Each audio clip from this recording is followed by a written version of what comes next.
Welcome, dear listeners. Tonight I will take you to a very, very distant time. In today's video, we will embark on a silent journey together to the Stone Age, humanity's most primitive yet defining era. Some of us might say, I wish I lived in that time. I am one of those people, because living in today's world is now harder than living in the Stone Age. If you are currently in a soft bed with a warm quilt under your hands, you will feel the value of that comfort once again during this narrative. Because in the world we will describe today, let alone a quilt, even shelter was considered a luxury. But before we start, a small reminder. If you like these kinds of calm and deep historical narratives, don't forget to subscribe to our channel. I would be very happy if you wrote in the comments which country and at what time you're listening. Now close your eyes because we are starting. We're going to the beginning of time, to an era where roads, writing, the wheel, and even agriculture did not yet exist. Thousands of years ago, the world was not like it is today. Forests were vast, the sky was darker, and nights were quieter and more frightening. Humans were trying to survive in the middle of nature in their most vulnerable state. Can you imagine spending a winter without a home at all? For someone living in the Stone Age, this was not just a dream but reality. Because what we call a house was not yet a standardized structure. People lived in caves or made temporary shelters from tree branches. There was no warm stove. If it rained, you got wet. The wind would blow and move the stones, and the cold. A cold so deep it would penetrate right into your bones. Food? Today, when we get hungry, we turn to the refrigerator or the phone. But in the Stone Age, hunger was a reality that walked side by side with death. One would set out early in the morning to find game, and sometimes no food could be found for days. Gathering plants was also risky, because you didn't know which fruit was poisonous and which was edible. You only relied on what you heard from your mother or the elders of your tribe, but one wrong step could result in death. Nights were a completely different test. A group of people gathered around the fire would listen to the sounds of the night. Wolf howls, footsteps coming from afar, unknown animal screams. When you fell asleep, there was always the possibility of not waking up, because there were no walls or alarm systems around you.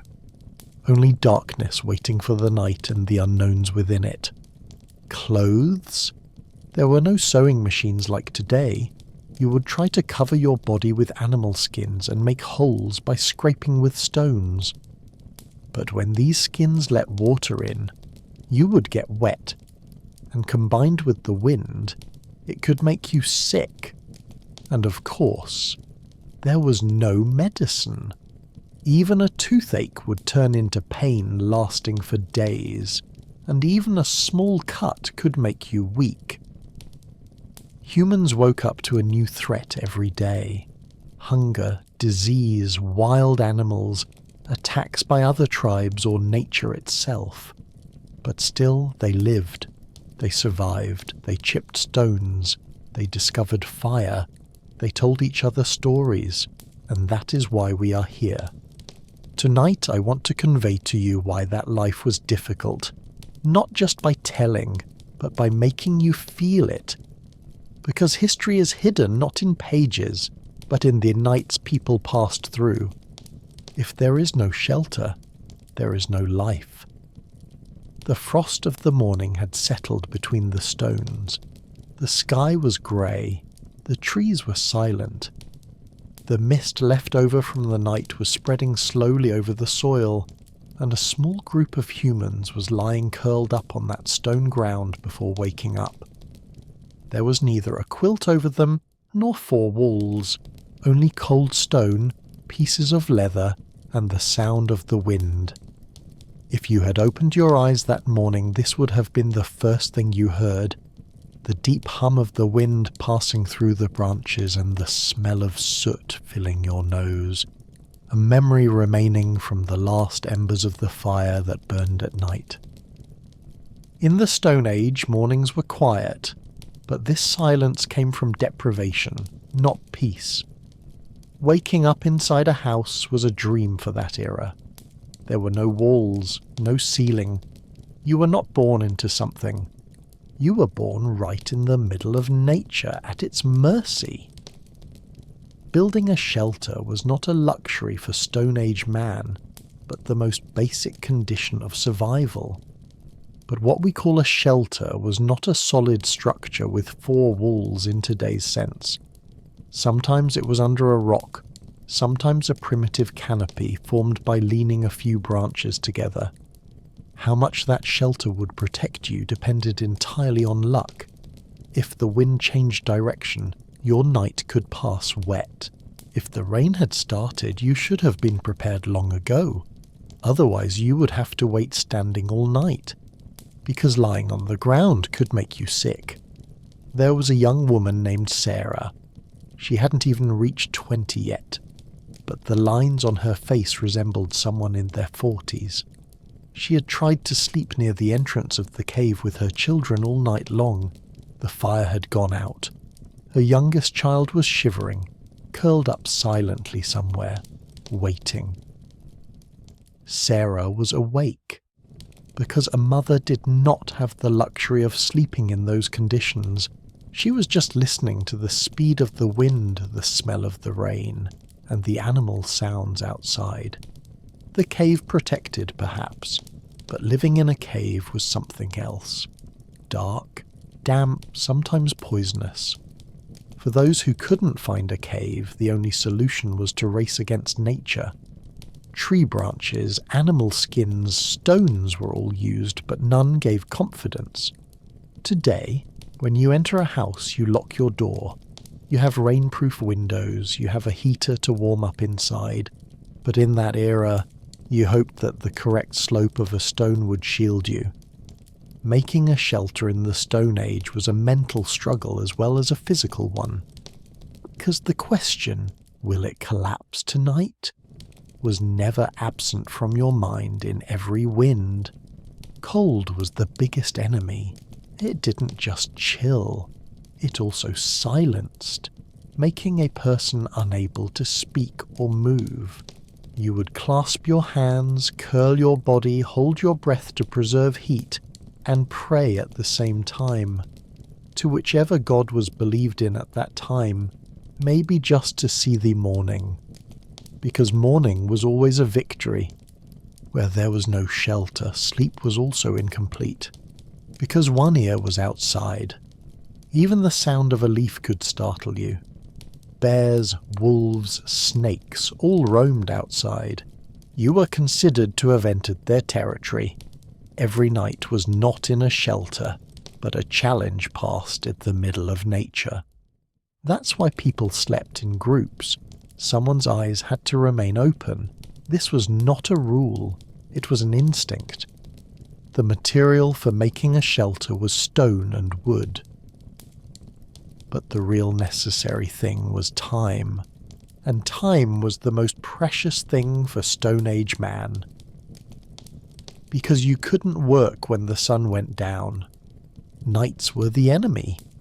While daytime seemed enough for hunting, gathering, and walking, it was actually always insufficient.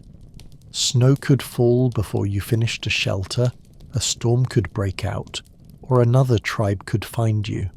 And sometimes you would have to leave your entire shelter behind and go. Because the water had run out, the game was gone, the trees had dried up. Becoming attached to a shelter would endanger survival. That's why people always lived by halves. Everything they did was temporary. No structure was complete, and no structure would remain forever. That is why one of the hardest things in the Stone Age was the feeling of security. There was no roof. There was no lock either. There was no table, no chair, no window. There were only stones and bodies. And when these bodies got cold at night, the line between life and death became very thin. If you had lived in that era, shelter would not just be comfort, but a miracle, and you had to rebuild that miracle every night. That is why life in the Stone Age was first tested with shelter. Because if there was no shelter, there was no life. Starving, no game, no food. Today, when you go to your kitchen, you can reach it in a few steps, or feel a slight restlessness when an ordinary meal is delayed. But in the Stone Age, hunger was not just a feeling, it was a threat. Like a silent but ruthless shadow, it walked with people every day, sometimes leaving not even enough strength to breathe. And most of the time, hunger tested not just one person, but an entire tribe at the same time. That morning the sky was misty and motionless. The soil was damp but not muddy enough to be seen. A few men from the tribe had set out early for the hunt. They had stone-tipped spears, a few flint knives, and hope with them. Because a large animal hadn't been seen for 3 days, only a few lizards, a few withered fruits. But these would neither satisfy hunger nor feed the children. When entering the forest, the silence became more distinct. Birds wouldn't even sing most of the time, because animals sensed the presence of humans and had learned to stay away. Hunting was a matter of luck. Sometimes you would walk for hours and not find a single footprint. Sometimes you see a deer, but if the direction changes with the wind, it catches your scent and runs away. Then the spears would have been carried in vain. Today was one of those days. There was neither sound nor trace in the forest. As the sun rose, hope diminished. Backs were sweaty, stomachs were empty. But one shouldn't think of hunger only physically. In the Stone Age, hunger gnawed at the mind too. The weight of not being able to feed his children for another day stood like a stone on the hunter's back. When he returned to the tribe, faces told everything without saying a word. Eyes looked at the ground. Women understood. Children couldn't ask. There was no food that day. Maybe there wouldn't be tomorrow either. And this was not just an emptiness of the stomach, but the petrified state of despair. Women would start digging around the soil, hoping maybe we'd find a root or something. Some children looked for fish by the riverbank, but entering the cold water required courage, and sometimes nothing could be found. Nothing. Hunger was like a guest who didn't speak. It was silent, but it was there, and people spoke less when hungry. Eyes slowed down, steps became heavy. Sleeps became light, because deep sleep was not possible with an empty stomach. When night came, there was the echo of hunger at the bones. Some would see food in their dreams, hot meat, cooked fish, sweet fruits.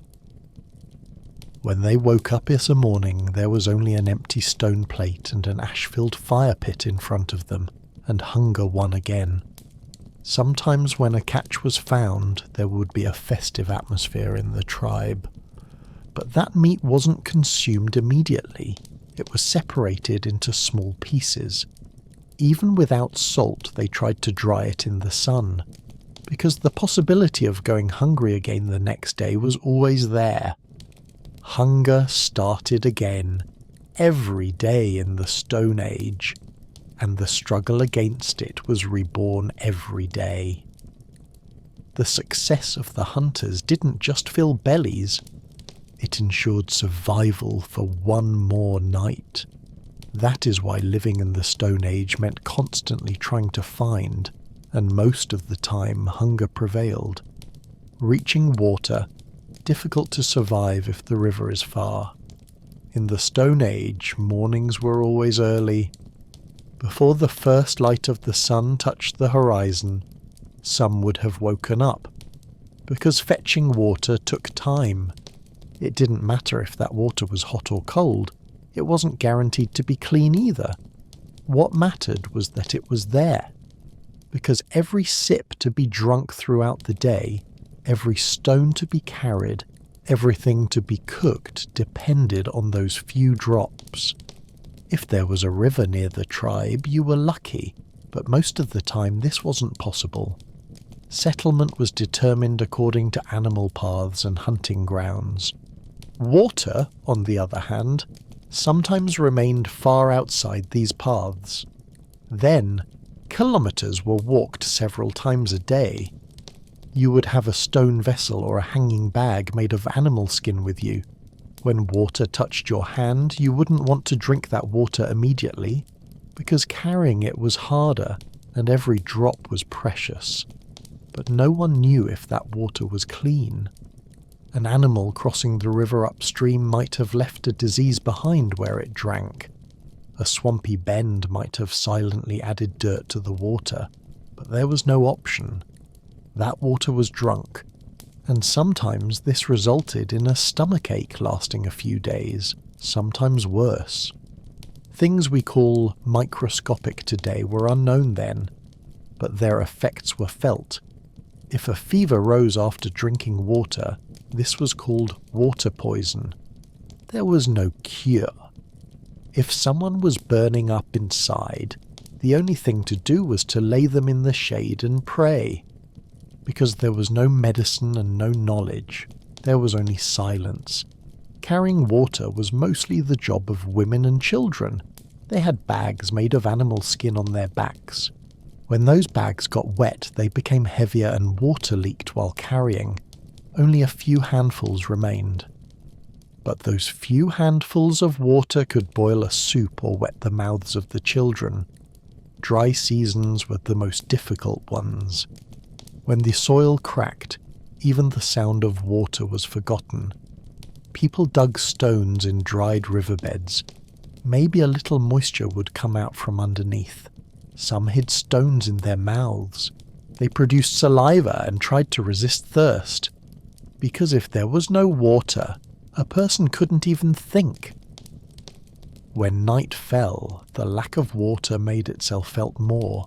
Even if the fire burned, thirst wouldn't stop burning.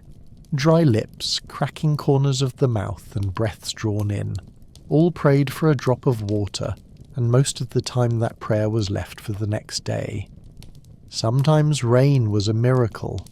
People opened their hands and turned their mouths to the sky. Skins, vessels, hollows of stones, everything turned into a water container. Because in the Stone Age, water was a gift from the sky. But it was unclear when it would come. That is why an entire day was sometimes lived just to find water, because if there was no water, life stopped too. Cold and the heating problem. When night fell, the weather changed suddenly. The soil, carrying the warmth of the sun during the day, took on an icy hardness with the darkness. The wind passed through the branches like a whistle, making a penetrating hum as it hit the surface of the stones. And that hum was not just a nature sound for Stone Age man. It was a warning. The cold was starting. Fire was not yet something every tribe could easily light. Most of the time, stones were struck together. Dry grass was rubbed patiently, a spark was awaited. But if there was wind, the spark would go out and fade away. If it had rained, the grass would be damp. Then that night would pass without fire. This meant the body would get cold, hands would go numb, sleep would be intermittent. The cold wasn't just outside, it was inside too. People lying between stone walls in caves felt the coldness of the stone in their bones even if they didn't hear the wind. Things to cover themselves consisted of a few animal pelts, but pelts also hardened over time and let water through. A wet pelt was more harm than good. The thing done most on cold nights was to get close to each other, to warm up with body heat, silently, shivering, as if praying. Sometimes there was fire, but no wood to burn it. Finding dry branches was also difficult, because the closer you were, the more the surrounding resources were exhausted. Therefore, some nights were waited out not by the fire, but with the dream of fire. The cold affected children more, because their bodies were small, they couldn't hold the heat. Mothers pressed their children to their chests, trying to warm them with their breath. But if there was no fire, this wasn't enough either. A night spent in the cold meant waking up with a sicker child the next morning, maybe not waking up at all. In some regions it snowed, but snow was not just a white blanket, it was a silent danger. It covered everything, suppressed the noise, but made breathing difficult.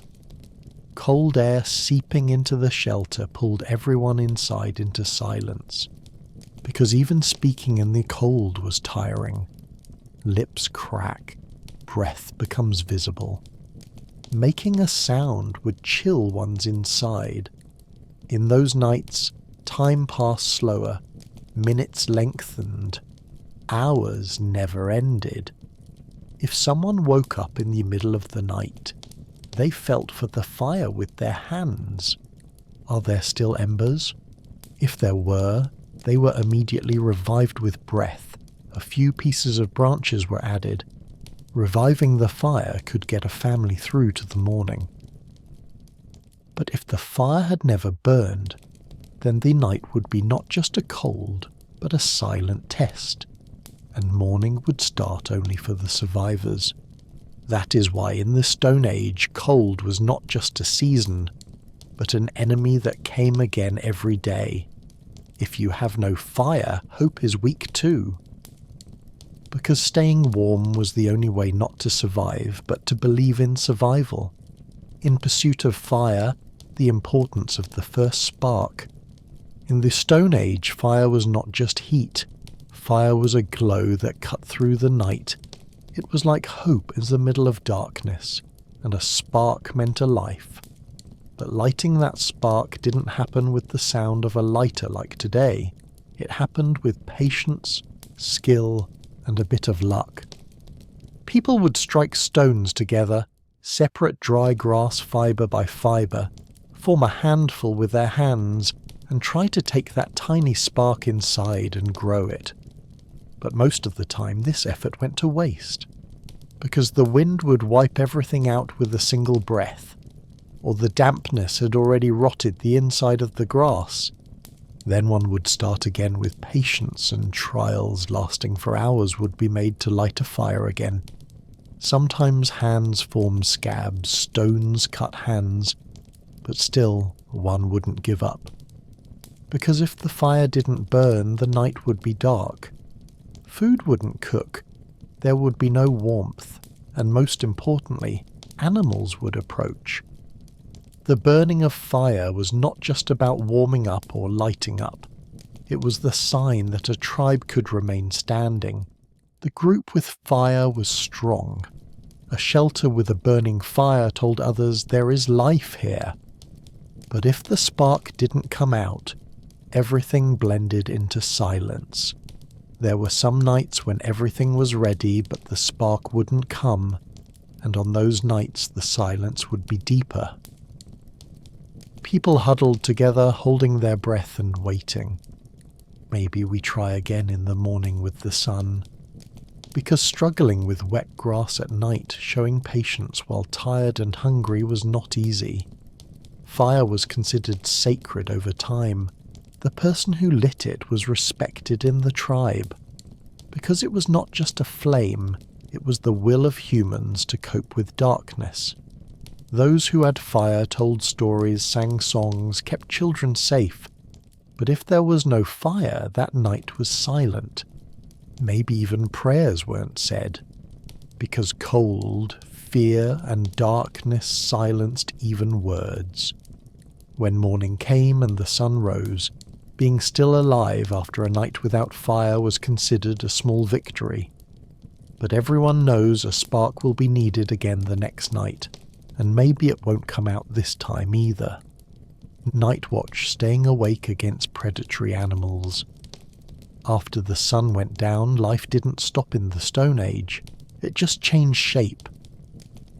The bustling crowd of the days left its place to the silence of the night. People gathering around the fire withdrew into their shells one by one. Shadows started to blend into each other. But exactly at these hours, another life began. Under the moonlight on the bare ground, in the depths of the forest, other beings with glowing eyes woke up. Bears, wolves, jackals, silently moving snakes were all the masters of the night. And humans were the most vulnerable beings in this silence. Tribes never slept completely at night. There was always a lookout, and sometimes this would be an old man. Even if his eyes didn't see, his ears were sharp enough to pick out the step of a hunting wolf. Sometimes a young boy whose mother had just died kept his first watch, trying to hold his head up high. But whoever it was, someone definitely stayed awake throughout the night, because those who didn't stay awake might not see the morning. Fire was humans' greatest defense against the night. A few pieces of wood placed among branches in embers gave not just warmth, but confidence. Eyes shone in the firelight, bodies became shadows. But noticing that the fire was diminishing was the watchman's greatest responsibility. Because as the light diminished, shadows grew, animals approached, and timely intervention was needed to stop an approaching animal. The watchman could sometimes protect the whole tribe just by blowing on a spark. The hardest moment of the watch was midnight. Nature goes completely silent, even the wind stops. In that silence, even the smallest sound heard could be a threat or just a dry branch playing with the wind. But instinct was needed to understand this, because humans survive not by the teaching of nature but by their intuition. One night old Torgen was on watch. His hands were trembling but his eyes were still agile. He was sitting by the fire, stirring the embers with the short stick in his hand. That night the sky was overcast. The moon was not visible. Shadows were more eerie in the firelight. The children of the tribe were sleeping. A silent, heavy sleep. Torgen pricked up his ears. A branch broke. Not far away. It wasn't too close either. Maybe it was a fox. Maybe a wolf. He put his stick on the ground. He reached his hands to the stones. He had to be ready to make noise if necessary, but he was patient. Waking the tribe with every sound of the night would bring fear, not confidence. A few minutes later, a sound again. But this time the distance between two steps was very long. This wasn't a fox. There was something coming that night. He revived the fire. A few sparks flew. The sky was dark, but Torgen's eyes were used to piercing the darkness. He saw it before making eye contact. A large wolf. It was hungry and it wasn't alone. The wolf approached. It didn't enter the light of the fire, but sniffed. Its instincts said there were living things behind the warmth, but the fire was there. Fire was a deterrent. Torgen didn't move from his place. He continued to stir the fire. His body language was calm but alert. The wolf waited a while longer. Then it retreated. He never forgot that moment. The morning of that night, the tribe silently greeted Torgen by the fire. He said nothing, but everyone felt that something had happened that night. Some nights there would be attacks. Sometimes it wasn't animals, but those coming from other tribes who came. But the animal danger was more unpredictable. Wolves came in packs, approaching silently. Snakes entered right into the shelter crawling. That's why the watchman had to watch not only the outside but also the inside. The breath of the children, the cough of the elderly. He had to be aware of everything. Watches changed. The night is divided into 3. Everyone took their turn, but some were more prone to keeping watch. Young men saw the night as hunting time. They became attentive. Women sacrificed their most sleepless times to protect their children. Everyone stayed awake for their own reason. But the common thing was that every night was a war, a silent war, against darkness, against nature, against sleep. Some watchmen talked of the night. They mumbled to themselves, prayed, made silent agreements with the gods. Let this night pass. Let nothing happen to anyone. These prayers were often enough for a child to reach the morning, but some nights that prayer wasn't enough. In the morning, a piece of pelt would be missing by the fire, a trace, a blood stain. There were moments when the watch was broken, and then silence would descend on the tribe like mourning. But most of the time, the watchmen did their duty.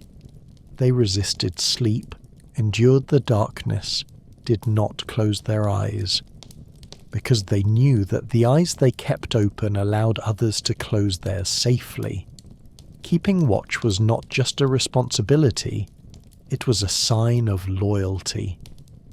And when morning came, when the sun rose, everyone who woke up would look at the watchman first. Were those eyes open? Was the fire still burning? If the answer was yes, that night was won. This is what not being able to sleep at night in the Stone Age was like. Not a luxury, a necessity. Not resting, resisting. Because the darkness of the night wasn't just darkness. It contained sounds, threats, shadows, and gazes watching without making eye contact. Humans didn't only fight during the day. The deepest struggle was the quietest one. And that struggle was given in the watches held at night. One with silence, disease and lack of healing. Being sick in the Stone Age was not a situation met with a diagnosis, a prescription, or a doctor in today's sense. Being sick was falling a step back in the delicate balance with nature, and often that one step could turn into a precipice. Because against the disease you had neither medicine nor knowledge in your hand. There was only patience, prayer, and nature's mercy. Sometimes it happened. Someone would wake up with a cough one morning. Maybe they caught a wind from the night. Maybe the river water was a bit too cold. Maybe it was something unknown. But if the cough increased, eyes would turn to the elders of the tribe. With their wisdom they would show some leaves, some flowers. But nothing was certain, because there was poison as well as healing in nature. And to understand the difference, sometimes a victim was needed, not years. When the fever rose, people thought the gods were angry. The body burns, consciousness blurs, the mouth dries, hands tremble. Most of the time, the sick person was laid in the shade, covered with animal skins, and someone was seated next to them. That person would listen to the patient's breath, wipe their sweat, sometimes hold their head throughout the night. Because a fallen body did not rise easily. Wounds were even more dangerous. A cut was bandaged not with stitches or antiseptic like today, but only with a piece of cloth and prayer. But infection was insidious. It wouldn't show anything the first day. Then redness, then swelling, then fever, followed by days passed in pain, then silence. Children were the most vulnerable. Teething, diarrhea, shortness of breath, even the smallest symptoms could turn into great losses. Mothers would hold their children's foreheads in their palms, hug the trembling bodies tightly, praying through the night, not crying, just watching, because despair permeated mothers' eyes the most. The elderly were quieter when they got sick, because they were aware of this cycle. Some prepared for their own deaths, gave advice to the young. If the fever gets too high, carry me outside, they would say. Don't let it pass to others. Because illness sometimes spread not just to a single body but to the tribe. Contagious ones were the most feared. One person falling weak put others at risk. Shelters were cramped. Something called distance was unknown. That's why the sick were sometimes taken outside the cave, alone in the cold but to protect others. This loneliness was often the first step of death. Few could return. There was an old woman in the tribe. Her name was Sarah. Everyone consulted her. She recognized plants, made mixtures, but even she sometimes shook her head and said, "There is nothing we can do for this." Because knowledge was limited and nature sometimes remained silent, diseases often came without a reason. Flies increasing after a rainy season, dirty water drunk from the river, a bacterium carried by a hunted animal. All were invisible, but their effects were frightening. People explained this situation as the wrath of invisible spirits. If the spirits were angry, the body became sick. That's why not only physical healing was sought, spiritual healing was also needed. Ceremonies were held, dances around the fire, shamans whispered prayers, but some prayers were not heard. Some nights one would wake up missing a body in the morning. And death in the Stone Age was not an unusual thing. Everyone was used to living with it. But death from illness was different. It was silent. It approached slowly. First eyes darkened, then the body grew cold. People watched this transition with respect, because illness was not an honor like dying in war. It was falling behind in the race with nature. The deceased was silently buried in the ground. Stones were arranged on top. Then for a while conversations in the tribe decreased. Nights passed more introverted. This is what being sick in the Stone Age was like. A waiting where what to do was not fully known, but what could be done was done. There was neither a physician nor a prescription, only hands, eyes, and hearts. And the heaviest burden those hearts carried was helplessness. Healing was sometimes found in a plant, sometimes not. But humans still tried, because living was a struggle, and the thing most needed in this struggle was just a crumb of hope, the silent pain of birth. Life in the Stone Age was needed with difficulty in every breath. But perhaps the quietest, loneliest, and deepest test was birth.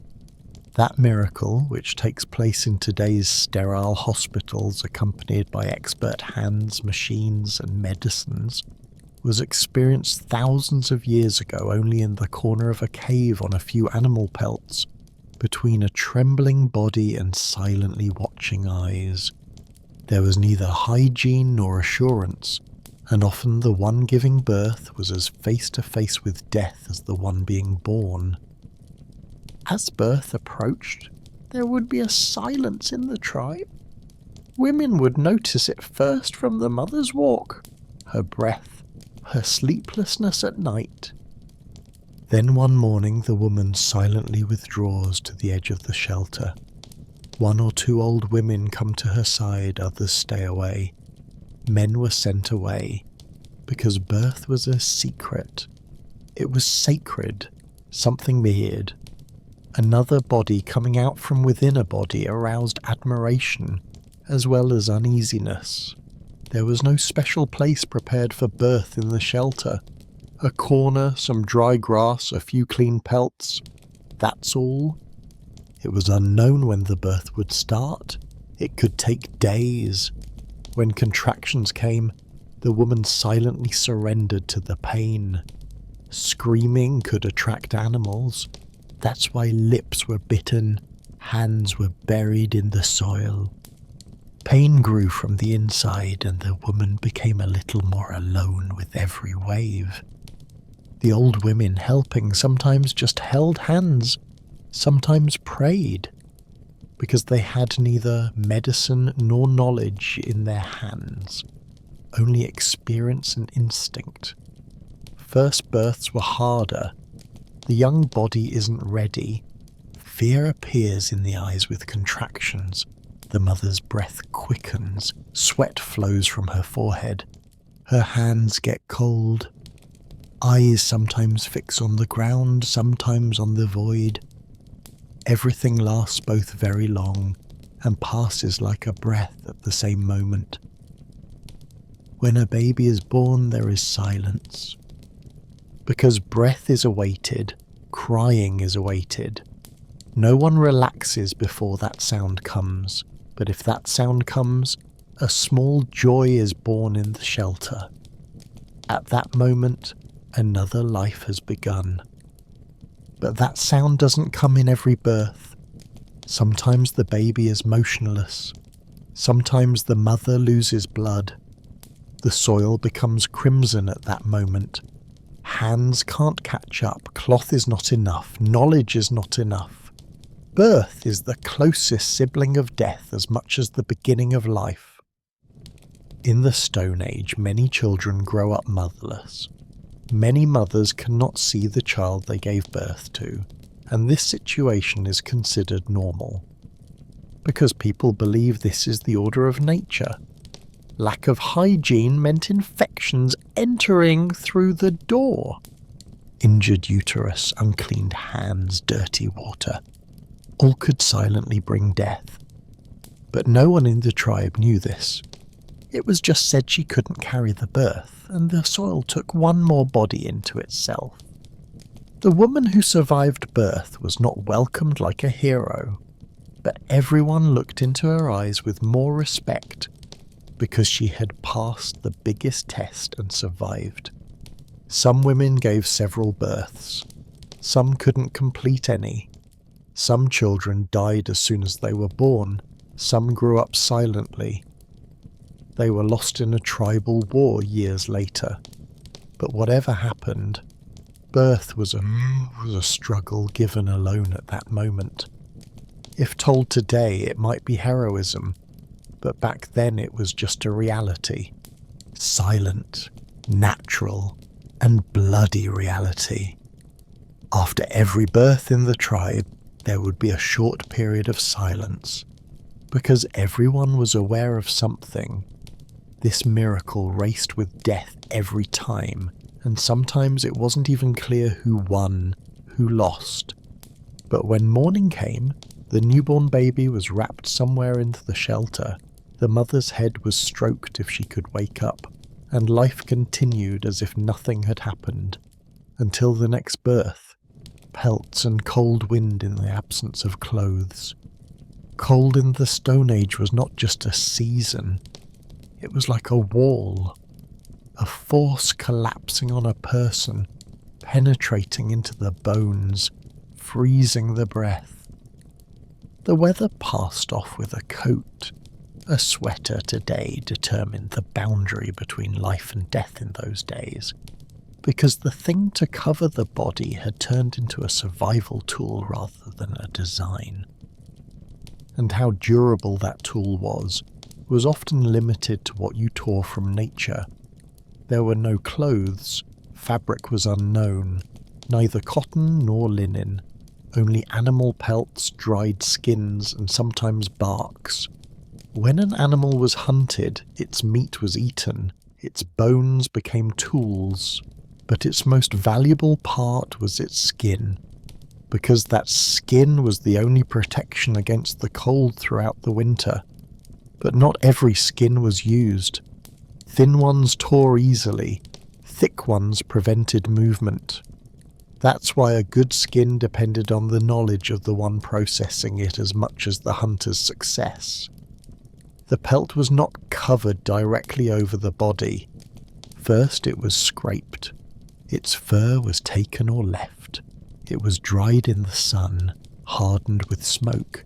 Some even chewed it to soften it. Then holes were made with stones, bones. Ropes made of animal intestines were passed through these holes, knotted and turned into a garment. What we call sewing consisted of only a thread and a hole in those days. But if that hole wasn't opened properly, the wind would leak. Cold would start from the inside. When winter came, the wind was more ruthless. Shelters were of stone and earth but had many openings. That's why people spent almost the entire day with their clothes. Pelts were spread on the bed at night, worn in the morning, shouldered again. But these clothes never provided full protection. The wind entered from the exposed part of the skin, advancing to the knees, neck, and between hands. The hardest thing was struggling with wetness. A skin remaining under rain would get heavy, lose its flexibility, and become ice cold. Wet pelt was not clothing, but punishment. Children were wrapped in small pelts, but often their hands remained exposed, their feet bare. Therefore, children's toes constantly froze. Mothers warmed their feet with their hands, wrapped their bodies with their own warmth. But this was temporary too. Cold didn't end, started again every day. There was also the smell of the pelts, because they couldn't be cleaned enough. The hunted animal's skin smells over time, especially when wet. It got heavier, worse. But no one minded the smell, because surviving was accepting any discomfort. Smell, flies, hardness, those were all a price of living. When night fell, pelts were distributed. Not everyone had one. That's why sleeping together was a necessity. Bodies' heat combined, the pelt became more effective.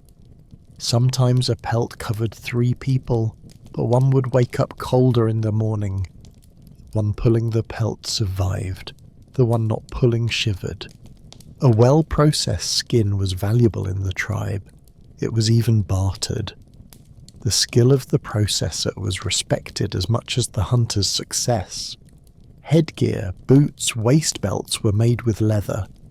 But these were not ornaments, they were survival tools, and the labour given to each was measured in days, not hours. Some tribes decorated skins. They created patterns with stones, bone pieces. But this ornament was not beauty, it was an identity. It showed which tribe, which region's person they were.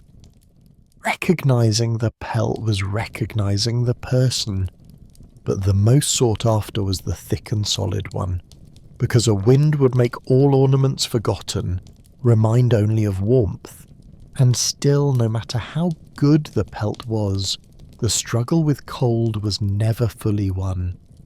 Every night when going to bed, people prayed, "Let it not be too cold tonight," because some wouldn't wake up in the morning. Freezing to death was silent. Even the one next to you wouldn't notice. Maybe their breath just misted a little less, and that was understood. One more person remained alone inside the pelt. This is what life was like in the absence of clothes in the Stone Age. Leather was not a luxury, it was a necessity. Animal pelts were insufficient but were the only thing in hand, and the cold never forgot.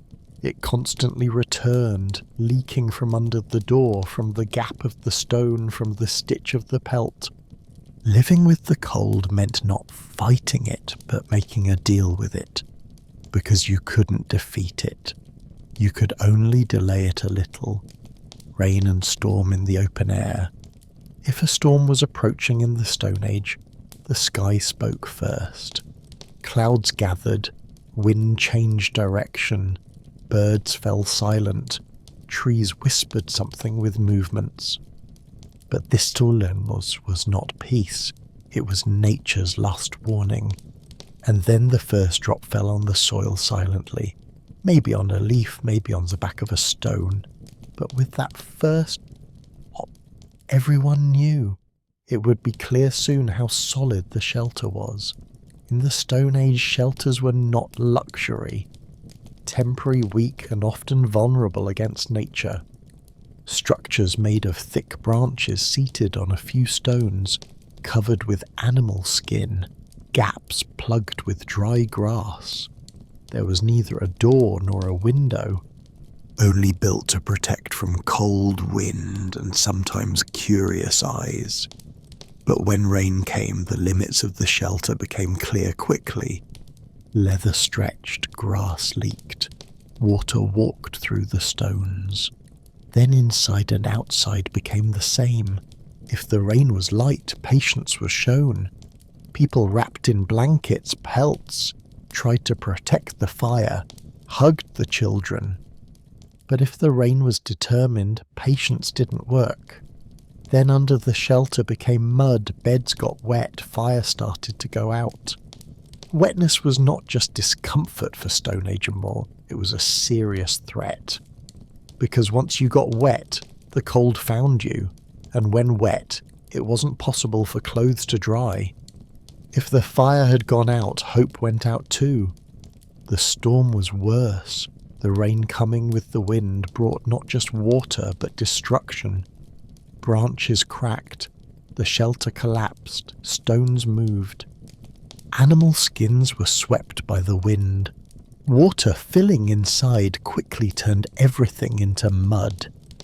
It wasn't possible to stay inside in such a storm. Going out wasn't a solution either, but often one remained face to face with nature. People huddled together, children were taken between bodies, women covered the elderly, the most durable stayed outermost, the weakest was taken to the centre, because surviving passed through protecting each other. Taking shelter under a tree was a solution but dangerous. Although fear of lightning was unknown, the possibility of trees falling was felt. That's why cover had to be sought. Caves, bottoms of rocks, stone protrusions. Everywhere was a temporary hope. But wet soil, water filtering through the rock, everything slowly penetrated into the body. Feet froze, hands went numb, eyes started to close, and then the only thing to do was wait. People didn't talk much in these moments. The storm spoke loudly enough with nature's voice anyway. Thunder rumbled. A woman hiding behind a stone closed her eyes and prayed inside. Let it pass. Sometimes this wait lasted for hours, sometimes a night, and sometimes one woke up missing a body in the morning. Children were afraid of the storm, but fear turned into silence over time, because when experienced repeatedly, one learned to use emotions sparingly too. The most afraid was sometimes the one who remained most silent. A little girl sat at the bottom of the stone wall, hugging her mother's skirt, standing, without raising her eyes to the sky, without crying. Even tears were unnecessary, because everything was already wet. Shelters sometimes collapsed completely, then it had to be rebuilt. But after rain, the soil was mud. Trees were heavy. If the leather was wet, it couldn't be used, and everyone was tired.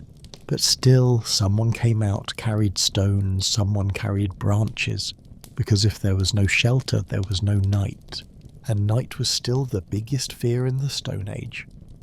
After some storms, the tribe had to change location.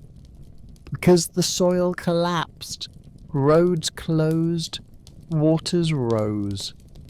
Nature acted as if saying you can't live here anymore, and people accepted silently. Despair was a learned virtue. Small children slept on their mothers' backs while belongings were carried. Men walked ahead with pelts on their backs, stone tools in their hands. Even though the storm was over, its effect didn't pass easily. In the Stone Age, a storm wasn't just weather. It was a reminder reminding how fragile life was. Today, a wet coat might take hours to dry, but back then, a wet person not being able to dry again was a road to illness or death. That's why storms were not taken lightly, watched with respect, waited to pass in silence. When morning came, the sun came out. Water started to evaporate. Skins were tried to be dried, the shelter was repaired again, and people looked at each other. The question of how many people are missing, how many are alive, was asked silently. One more storm had passed, but every storm left a mark. On the pelt, on the edge of the stone, in the look in the eyes, and most importantly, maybe there was a lot of time until the next storm, but no one trusted this a lot. Making tools, chipping stone with stone. Every moment of life in the Stone Age was like a bargain with nature. You needed, but nature didn't want to give. You had to take. However, you had neither a ready chisel, nor a pocket knife, nor a hammer in your hand. Everything had to be made from scratch. And even a simple knife we would buy from the market today, which we call that thing, was a struggle requiring attention, labour and patience lasting for days back then. Tools were needed to do a job, to cut meat, to skin game animals, to shred hides, to build shelters, or even to break up food.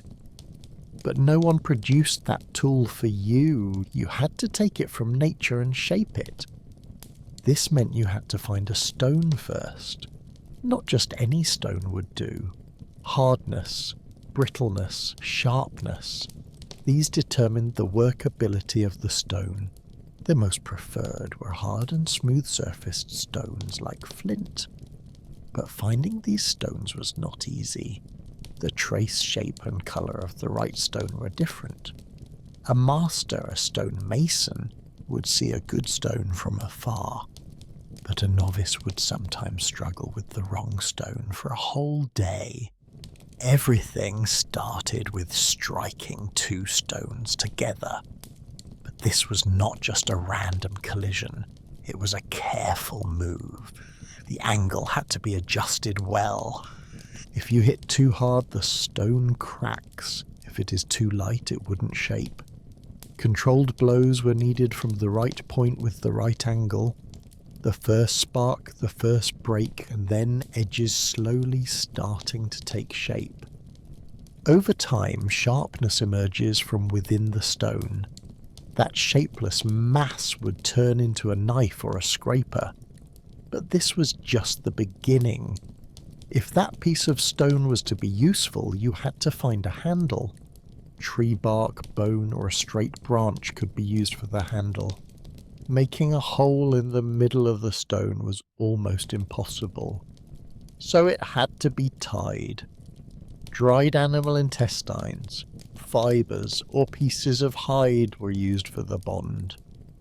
If the knots weren't tied tightly, the stone would move and the tool would become useless. In short, the rope was as important as the stone, and patience as important as the rope. Success on the first try was rare. Many stones break if the edge is chipped too much, the sharpness goes. If symmetry is lost, it wouldn't work. But every failure led to a new attempt, because you had no other choice. You couldn't cut meat without a tool. If you couldn't cut it, it would spoil. If you couldn't peel the hide, you couldn't make clothes. So making tools was not just a manual skill, it was the foundation of survival. Even after everything was completed, the problem didn't end. The tool could break. If it falls, it cracks. If it gets wet, it unravels. If the edge of the stone becomes blunt, it would need to be re-chipped. That's why every stone tool was also a temporary friend. It wasn't permanent. It would save you one day and shatter in your hand the next. This meant you had to start over every day. Some people mastered tool making. They were respected in the tribe, because with the scrapers they'd made, leather was skinned better. With their axes, branches were cut more solidly. But these people had also learned over time. Each one had smashed countless stones, cut their fingers, and wounded their hands. Because mastery came not with time but with repetition. Children also started playing with stones at a young age. They didn't have toys. But taking a stone and hitting it against another stone was their most natural game. Over time, hands got used to it. Eyes learned to measure. Blows were balanced. This was knowledge passed down from generation to generation. But it wasn't verbal. It was silent. Stone spoke to stone, and humans understood that language over time. The shape of stone tools changed according to the geography people lived in. Some made them with pointed tips, some flat and wide, because every region's need was different. While one made arrowheads for hunting, another produced scrapers for scraping. This showed how compatible humans lived with nature. Everything was shaped according to need. There was no luxury, no ornament, there was only function. But over time, some stone tools began to be decorated as well. Scratches on the edge, patterns on the handle. Maybe it was just for aesthetics, maybe it was a sign of belonging, so that it was clear who made it, so others wouldn't interfere. Because every stone tool was needed with its owner's labour. And perhaps the most important thing was this. The breaking of a tool was not just the disappearance of an item, it was the disruption of a rhythm. Going out without tools on a hunting day meant returning empty-handed.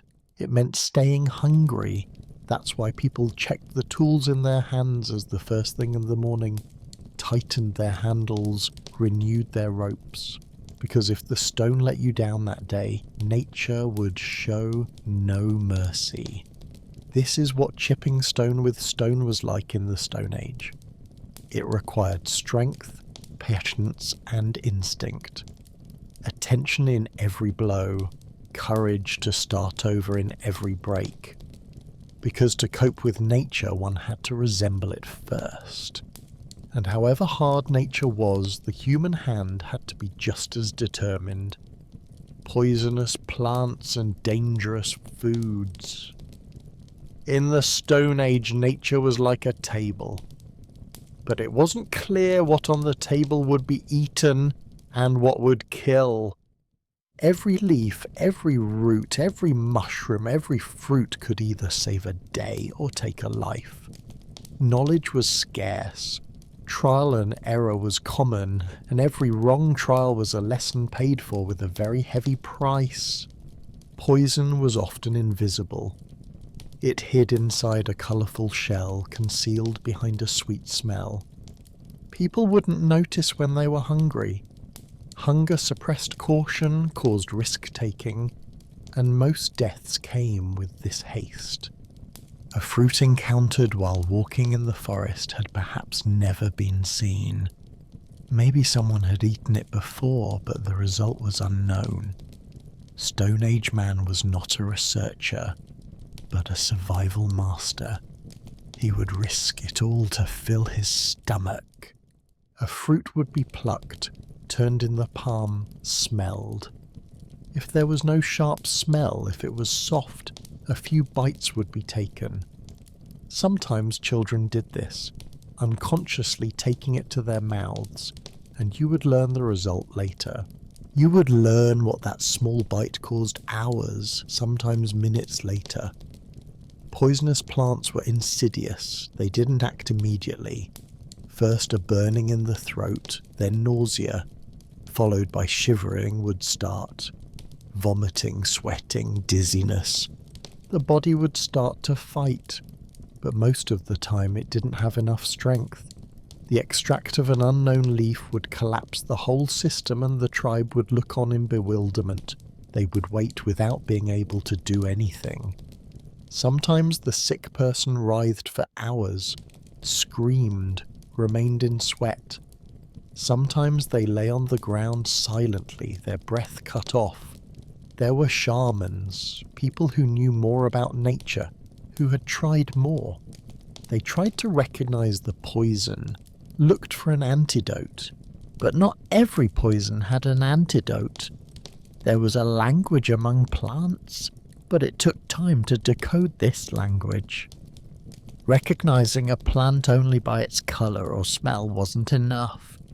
It was necessary to look at the time it was gathered, the place it grew, its relationship with other plants.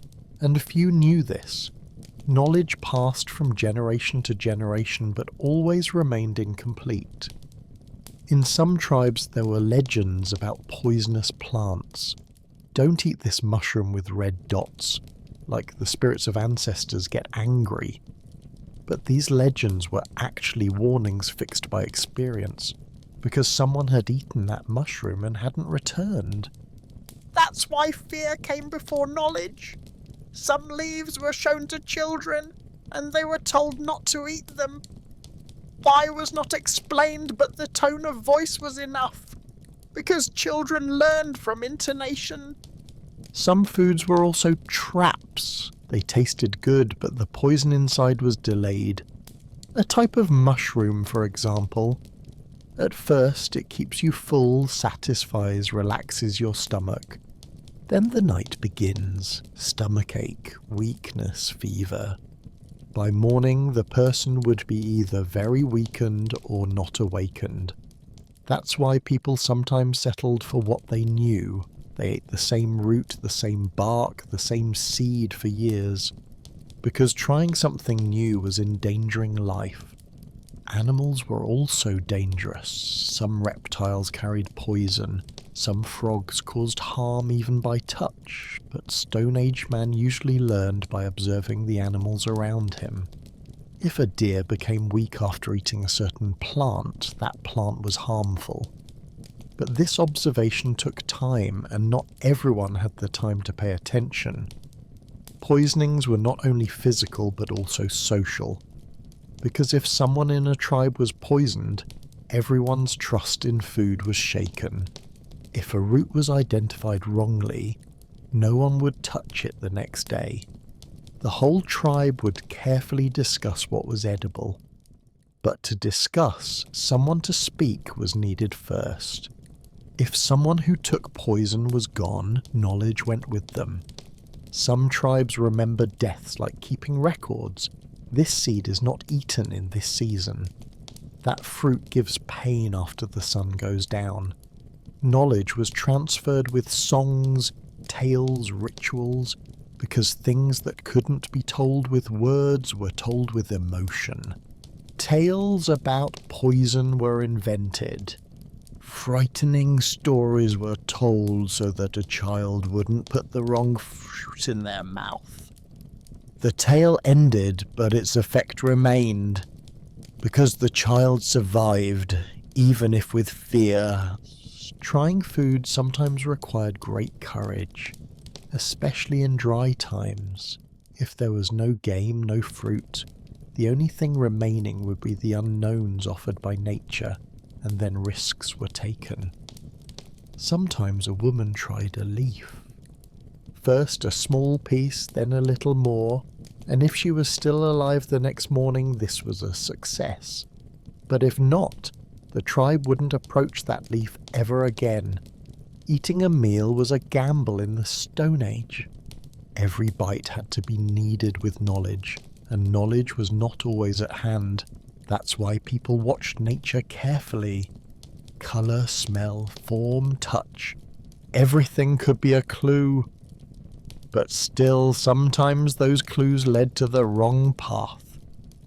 Because nature didn't work according to test books, and every new day was a possibility for a new mistake. That is why surviving in the Stone Age was not only about hunting, but also about choosing the right plant. And this choice was not always clear. Observations, intuitions, and sometimes just luck were decisive. Poisonous plants were nature's silent traps.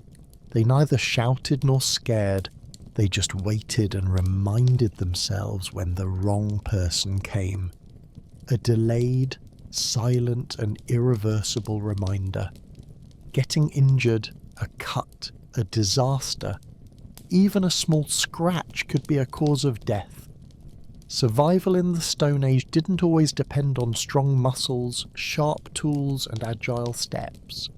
Sometimes a tiny detail, meaning cutting your finger, grazing your knee, hitting your foot, could upset your whole balance. Because back then, even at the smallest injury we could solve with a simple band-aid today could result in death. You would wake up early in the morning. As soon as your eyes opened, you would set to work. Collecting wood, keeping the fire alive, softening animal skins were all your daily routine.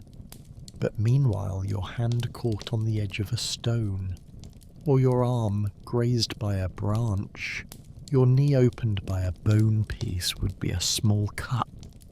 It seemed unimportant at the first moment.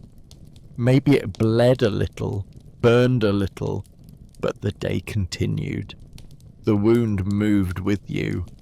The word germ was unknown where the wound opened, but people felt that things could go wrong, because that cut would start to bruise a few days later. Its surroundings would turn red. It would hurt. You would become unable to work with your hand, unable to walk, unable to sleep. And the real danger started right there, because every reaction the body gave was a sign of a problem growing inside. Inflammation, fever, pain, but no solution. There were neither antibiotics nor antiseptics. Leaves were pressed on the wound. A plant crushed with a stone was applied, wrapped with animal skin. Sometimes it worked, sometimes it didn't. But people did this praying every time, because when it didn't work, the wound grew. It proceeded inwards and spread to the body. And that's when a simple cut started to extinguish your day. Someone becoming unable to move in the tribe wasn't just their own problem. That person became unable to hunt, collect wood, carry. This meant others had to carry their burden. That's why everyone tried to hide their wound. They wouldn't show it. They suppressed their pain by gritting their teeth. But once the body betrayed, it wasn't possible to endure. Tears came from the eyes, groans poured from the mouth. A silent illness broke the silence of the tribe. Some wounds healed interestingly, but some reopened without scabbing. Because there was no hygiene, neither soap nor cleaning nor protection. The same clothes were worn often, slept on the same stone, worked in the same place. Everything carried germs, but that word was unknown. The only thing known was the wound not healing, and a non-healing wound was a door opening to death. Many children injured their knees, hands. They fell while running, got scratched while playing. Mothers blew on it first, then wrapped it with clean leaves. But every mother woke up at night to measure her child's fever, because that scratch could turn into something else in a week, into a trembling body, a drying tongue, a distant gaze. This danger was common among adults too. Getting injured during hunting was seen frequently. The animal's horn, tooth, claw. Each could tear the skin, some could crack it. The injured hunter returned being carried. He looked like a hero at that moment. But the real struggle started after returning, because living with that wound became a little harder every day. You became unable to sleep, unable to move, unable to eat. Fever rose, eyes darkened, hands trembled, and one morning there would be silence. Some wounds were internal, falling and breaking a rib, cracking a knee, twisting a wrist. There was no cure for these, only resting and praying. But was there time to rest? Shelter had to be built, fire protected, food found. Resting was a luxury. If you were injured, you either continued to work or became a burden. And sometimes the burden was excluded. This was a ruthless rule. But this was what kept the tribe standing. Some elderly lived with their wounds. Their feet limped, hands trembled, backs bent. But they continued to speak, transferred their knowledge. They showed the other way of survival, experience, because they knew how to bandage a wound, which plant would reduce the pain a little. And their knowledge sometimes saved a youth from death. Wounds left scars over time, on the arm, on the seat of the leg, on one side of the face. Every scar was a memory, maybe of a hunt, maybe an accident, maybe a mistake made as a child. People lived with those scars, carried them. Because scars were the price of life, and that is why in the Stone Age a small cut, a scratch could mean not only pain but death.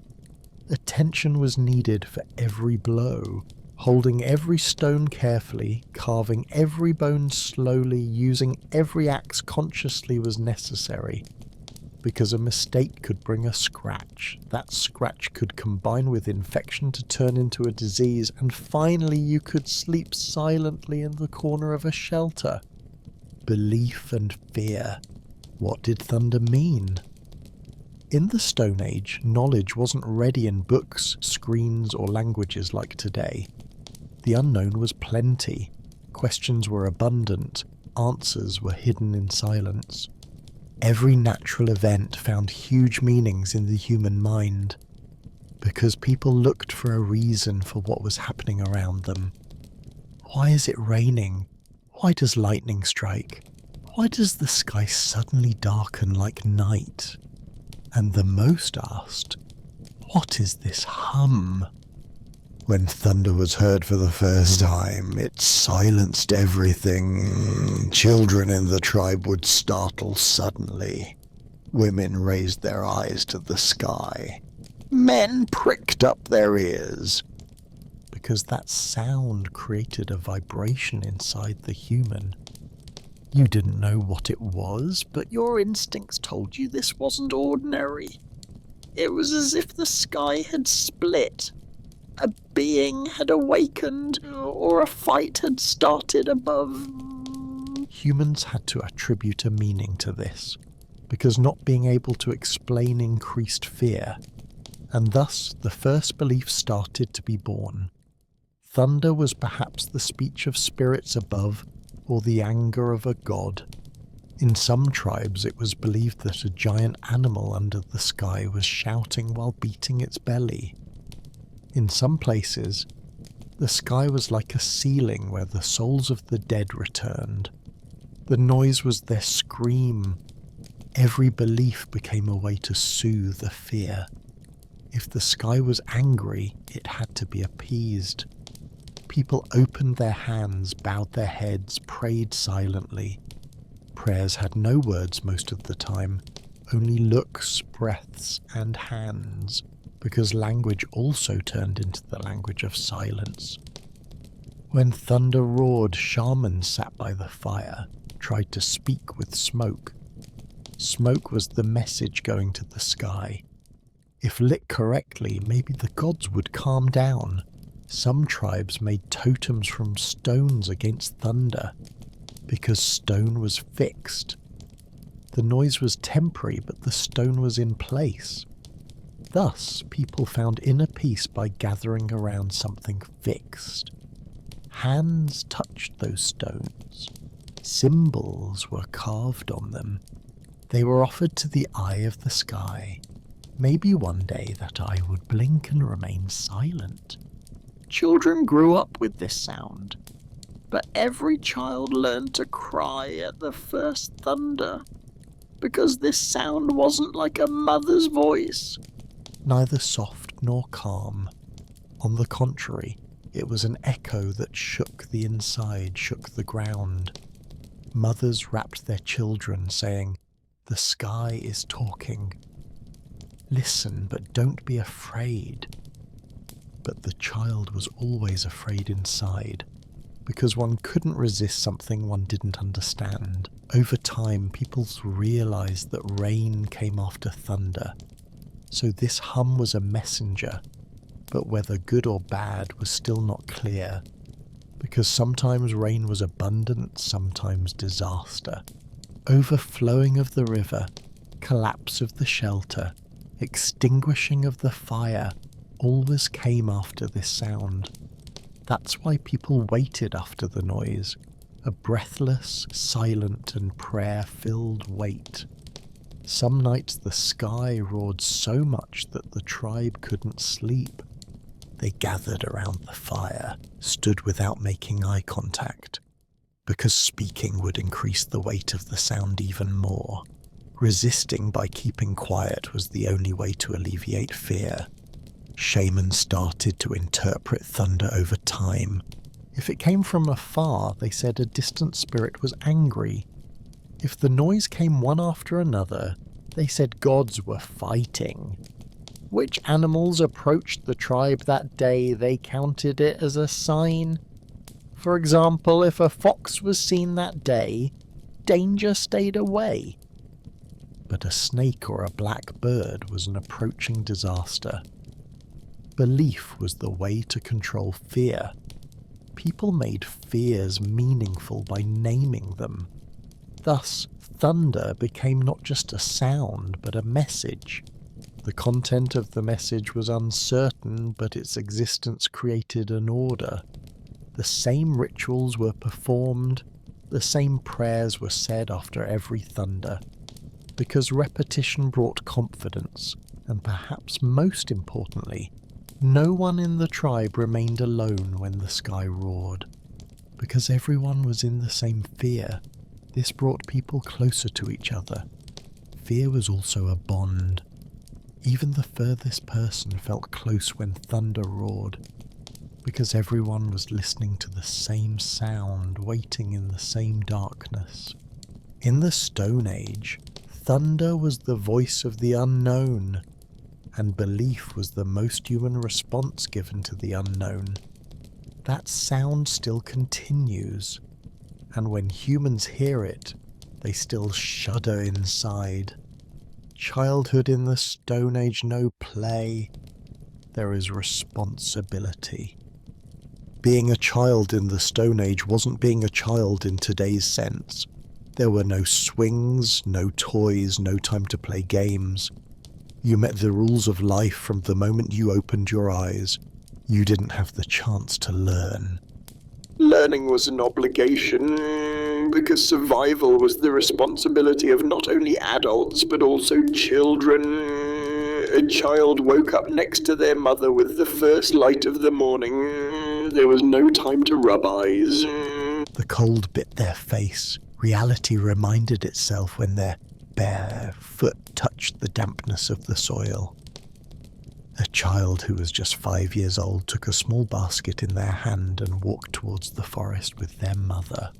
Wild fruits, roots, mushrooms, they didn't fully know yet which was edible, which was poisonous, but they had to learn.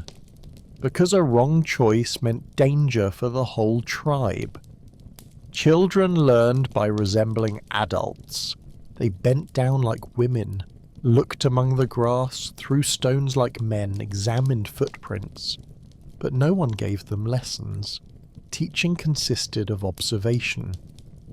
When you looked away, knowledge fled too. That's why children watched carefully, imitated silently. There were games maybe, but not to have fun like today. Throwing a stone was the first step of throwing a spear in the future. Digging the soil with a stick was a rehearsal for finding food. Fighting with a sibling was preparation for struggling with a rival during hunting. Every movement had a purpose, every game had a function. If having fun came out of this function, maybe it happened spontaneously, but the aim wasn't fun. The aim was to learn to survive. Enemy tribes and raids. In the Stone Age, nature seemed like the biggest enemy. Cold, hunger, animals, but the most dangerous enemy of man was usually another man. When you saw smoke in the distance, you first thought, is it fire or another tribe?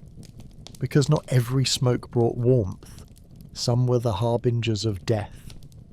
Boundaries between tribes were unclear. There was neither a map nor a sign. But everyone knew their living space intuitively. A riverbank, a cave, a plain. The feeling of "this is ours" was carried gently in hearts. And that is why when another tribe crossed that line, conflict became inevitable. Sometimes for a water source, sometimes for fruit trees, sometimes for a hunting zone. Peace was rare. Because there was no abundance. Every tribe had to be on alert against the other to survive in the environment they lived in. This brought raids with it. Tribes getting raided at night was an ordinary part of life. That's why people left one ear open even while sleeping. If the fire went out, they woke up. If a leaf moved, their hands went to the stone.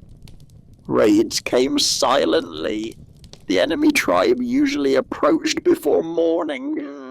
The hours when sleep was deepest were the moments minds remained defenseless. They walked among the stones by the lake, wrapped their feet.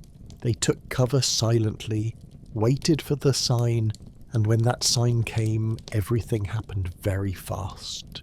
Shouts, sounds of stones, women's screams, children's crying, a few seconds of decision time between running and defending. Some ran behind the shelter, some tried to keep the flame alive. Because against the enemy attacking in the dark, fire was the only advantage. In the light, who they were was seen, their intention was sensed. But in the dark, every shadow brought potential death. Some tribes had adopted aggression as a principle because they were nomads. They didn't have permanent shelters. They continued on their way by taking the labour, food of others. And for them, raiding was a lifestyle. Silence, speed, ruthlessness. They attacked with stones, sticks, knives, made of bone. They knocked down those they caught.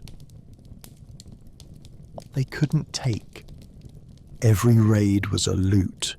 Every loot was a trauma. Women and children were the ones most affected by these raids, because they were defenseless. While men fought in the front, those in the back tried to run. Some hid in the forest, some jumped into the river, hid under the water. Only a few minutes. Then either the attackers left or a silence from which there was no return began. Survivors wandered silently around the destroyed shelter the next morning. Blood on the soil, burnt stones, scattered belongings. Everything had to start over.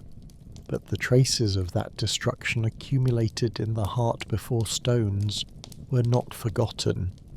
Children grew up with this fear. Before sleeping at night, the question, "Will they come today?" was read in their eyes. Some tribes swore revenge, because the attack was not only loss of property but loss of honor. Therefore, systems were developed against raids over time. Watchmen were placed. The fire was not allowed to go out. Wall-like structures were built with stones, but this wasn't always enough either, because the attack happened when unprepared. People were on alert even when moving away from the tribe. When going to get water, eyes were wide open. When entering the forest, footprints were checked. Finding the trace of another tribe was the harbinger of approaching danger, and sometimes just a child noticed this trace. This child became a hero but also lost their sleep. Trauma remained after raids. The loss of someone was not only physical but a spiritual deficiency. A father not returning, a sibling becoming silent, a crying mother. Silence became deeper after every raid. And while people curled up in the corner of the shelter at night and hugged each other, they shivered not only from cold but also from fear. Raids also shaped the tribe culture. Stories were told how we escaped that night, how we kept the fire alive, who fought how. These were told to instill courage in children, but actually adults also consoled themselves, because it wasn't possible to erase that fear. It was only possible to transform it. In the Stone Age, enemy tribes were not just a threat, but also an introverted lesson. Be ready, stay together, don't extinguish the fire, keep your eyes open. These were not just words, they were the summary of lived experiences. Because an attack shattered not only bodies but minds. And perhaps that is why people slept closest to each other at night. Everyone felt each other's breath. Because when the slightest silence changed, everyone woke up. Eyes opened before the footprints of enemy tribes echoed in the silence of the night, and everyone became ready to survive. Time passed. Nights, months, seasons. Those sitting by the fire changed. Children grew up, the elderly migrated silently, but those stories remained. Even if not carved on stones, they were carved in hearts. In every silent walk, in every careful breath, in every careful look, the past reminded itself. And man learned perhaps mostly this. Dying was inevitable, but being forgotten was not. There was no need to shout to leave a mark. Living silently was the simplest but most effective way to leave a mark, because those truly remembered were not those who told the most, but those who lived most deeply. In the end, the Stone Age is not a history, but a state of consciousness. It is the history of living not against nature, but with nature, being content with little, keeping silent, resisting like a stone in difficult times. And if we speak of them today, we owe it to their silence because they didn't shout but they lived. And living is sometimes a much louder voice than shouting. The fire is going out now, the sound of the night is increasing. Stories were listened to, difficulties were understood, and even thousands of years later, we carry the same question inside us. What does it mean to be truly strong in this life? Perhaps the only and most correct answer given by my Stone Age human was this: resisting silently. But the night does not end here. The fire turns to ash, but the mind stays awake. In the deep silence of the cave, dreams begin to speak. For the Stone Age man, sleep was not just a rest. It was a journey to another world. A world where spirits walked, animals spoke, and the dead returned. When eyes closed, the boundary between reality and magic disappeared. They believed that the soul left the body. It wandered in the forest, flew with the birds, or swam in the dark rivers. That is why waking someone suddenly was dangerous. The soul might not return to the body in time. They respected sleep as much as they respected fire. Dreams were also messages from the future. If a hunter saw a red deer in his dream, it was a sign. The next day, the whole tribe would look for that deer. If a mother saw a storm in her sleep, preparations would begin.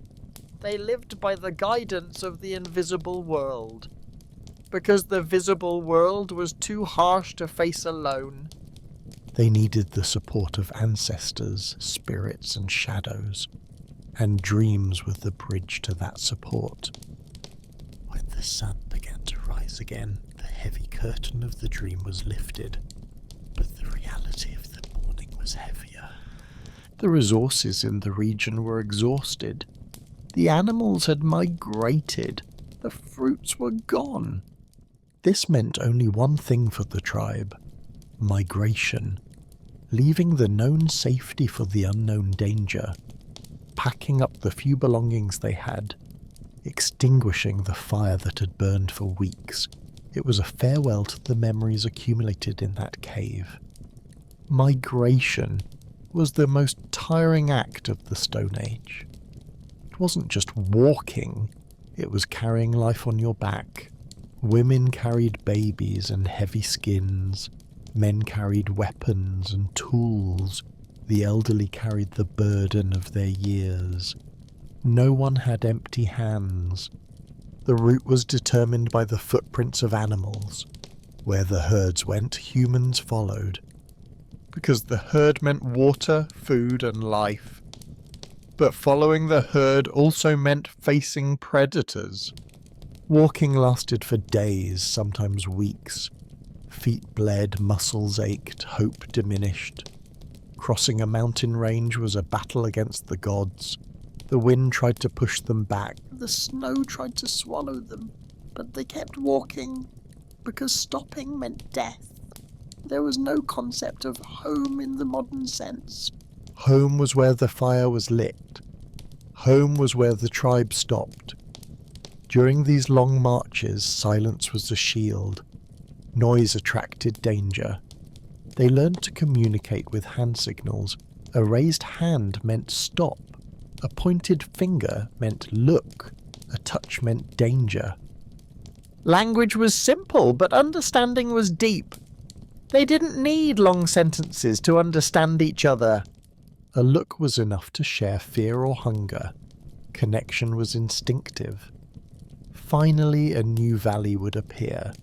A place with water, protection, and game. The first thing to do was to check the surroundings. Was there a bear in the cave? Was the water drinkable? Was the wood dry? If the answers were yes, the heavy loads were lowered. A sigh of relief would spread through the tribe. And the first fire of the new home was lit. This was a moment of rebirth. But amidst this struggle for survival, there was something else.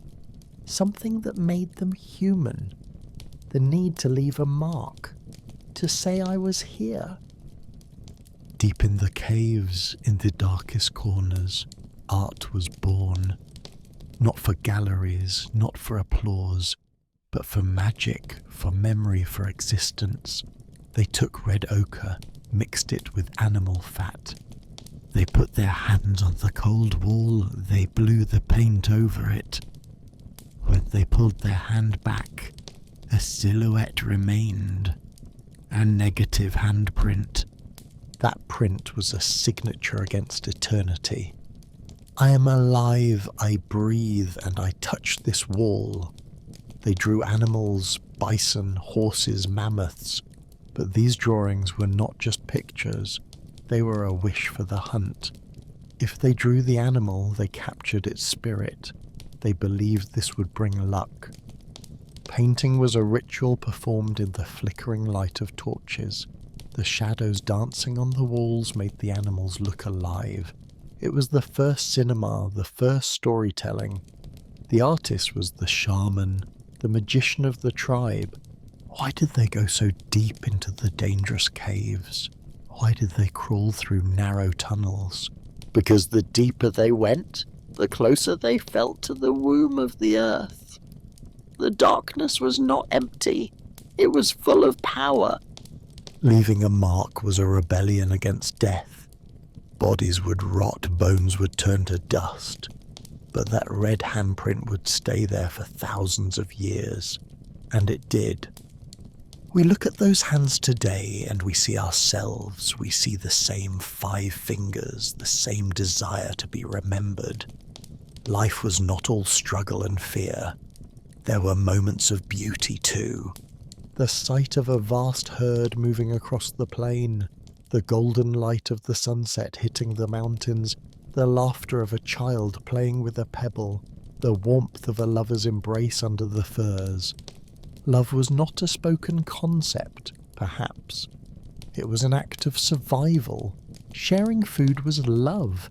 Keeping watch while another slept was love. Pulling thorns from a foot was love. They loved deeply because loss was always near. Grief was raw and loud. When someone died, the pain was shared by all. They covered the body with flowers, with beads. They sprinkled red ochre, the colour of blood and life. They buried them in the fetal position, ready to be born again into another world. They didn't just leave the dead behind, they honoured them. This shows that they were not just animals trying to eat. They were beings with souls, asking why. Time was measured not by clocks, but by the sky. The moon was the first calendar. They knew that after a certain number of moons, the cold would come. They knew that when the bright star rose, the reindeer would return. The sky was a map. The stars were guides. They sat by the fire and looked up, wondering what those lights were. Maybe campfires of ancestors. Maybe holes in the great tent of the night. Curiosity was the fuel of progress. Without curiosity, they would not have crossed the ocean. They would not have discovered new lands. They would not have tried new stones. The Stone Age man was an explorer. Every step he took was on unmapped ground. Every fruit he tasted was an experiment. Every tool he made was an invention. We owe our comfortable lives to their bravery. They survived the Ice Age. They survived volcanoes, floods, and droughts. They were the filter of humanity.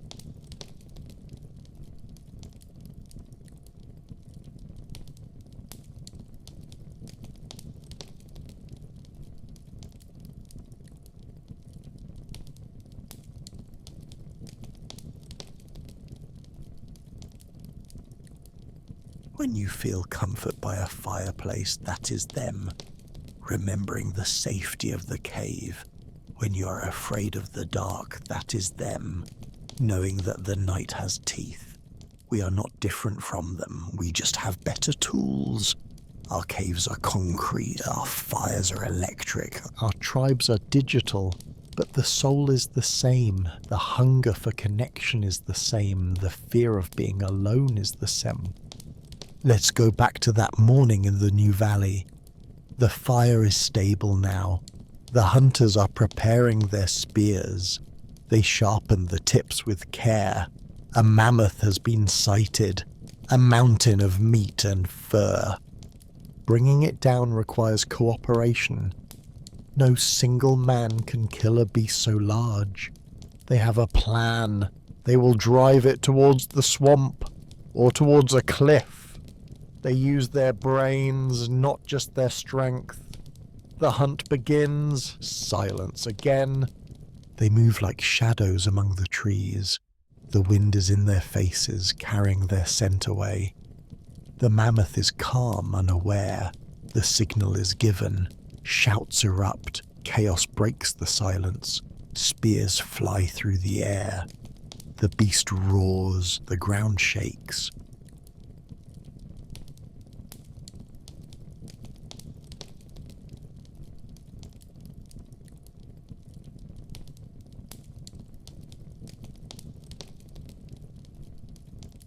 There will be food. There will be thick fur for winter. There will be bones for tools and tents. The tribe gathers around the fallen giant. They thank the animal. They ask for forgiveness for taking its life, because they know they are part of the same cycle. Today they eat the mammoth. Tomorrow the earth might eat them. Nothing is wasted. Every part is used. This was the first law of sustainability, respecting the resource. As evening approaches, the smell of roasting meat fills the air. It is the best smell in the world. Stomachs will be full tonight. Sleep will be deep and dreamless. The children play with the mammoth's tail. The elders tell the story of the hunt. It becomes a legend. The day the great beast fell. This story will be told for generations, until it becomes a myth. Seasons change, the ice begins to melt, water flows from the glaciers, the river swells. Green shoots appear through the snow, spring is coming. Spring means life, but it also means danger. The waking bears are hungry, the river can flood the camp. But the sun is warmer. The days are longer. Hope rises with the temperature. They shed the heavy furs. They bathe in the cold river water, washing away the grime of winter. They feel the sun on their skin. It is a blessing. New plants appear, fresh greens, sweet berries. The diet changes. Energy returns. This is the cycle of eternal return.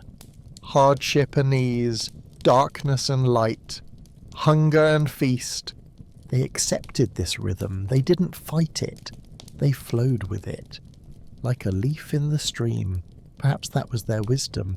Acceptance. We fight the weather. We fight the time. We try to control everything. They knew they controlled nothing except their own actions, except their own courage. In a world without mirrors, they didn't know their own faces. They knew each other's faces. Identity was collective. I am meant we are. Being cast out of the tribe was a death sentence. Not just physical, but psychological. A lone human was a dead human. Loneliness was the ultimate punishment.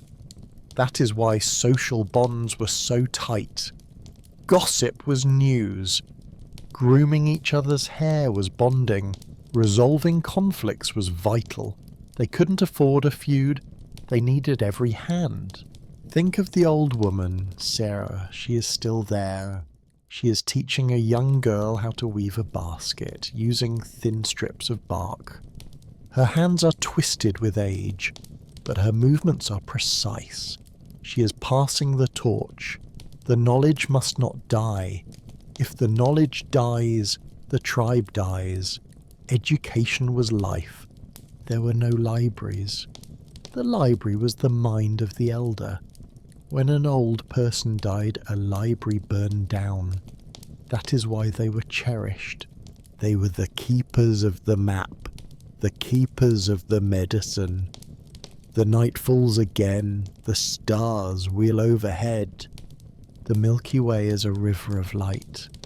It looks so close you could touch it. No light pollution, just the raw universe. They felt small, but they felt connected. They were not masters of the earth, they were guests, and they behaved like guests, taking what they needed, leaving the rest. We have forgotten this etiquette. We behave like masters. But the earth remembers, the stone remembers. Deep in our DNA, the Stone Age memory is sleeping, waiting to be awakened. Sometimes when you go camping, when you sit by a fire, when you look at the stars, you feel a strange peace. That is the ancient memory, telling you that you are home, that you are safe by the fire, that the night is beautiful. The Stone Age was not just a time of misery, it was a time of immense strength, of pure connection, of unfiltered reality. They didn't have distractions. They faced life head on. Every moment was vivid. Every taste was intense, because it could be the last. They lived in the now. We try to learn mindfulness. They were masters of it. They had to be. A wandering mind was a dead mind. So as we continue this journey, let us not pity them. Let us admire them. Let us learn from them. Let us find our own inner fire, our own tribe, our own courage to face the dark. Because the dark is still there. It just has different names now. Anxiety, depression, uncertainty. But the remedy is the same. Connection, action, hope, and the knowledge that the sun will rise.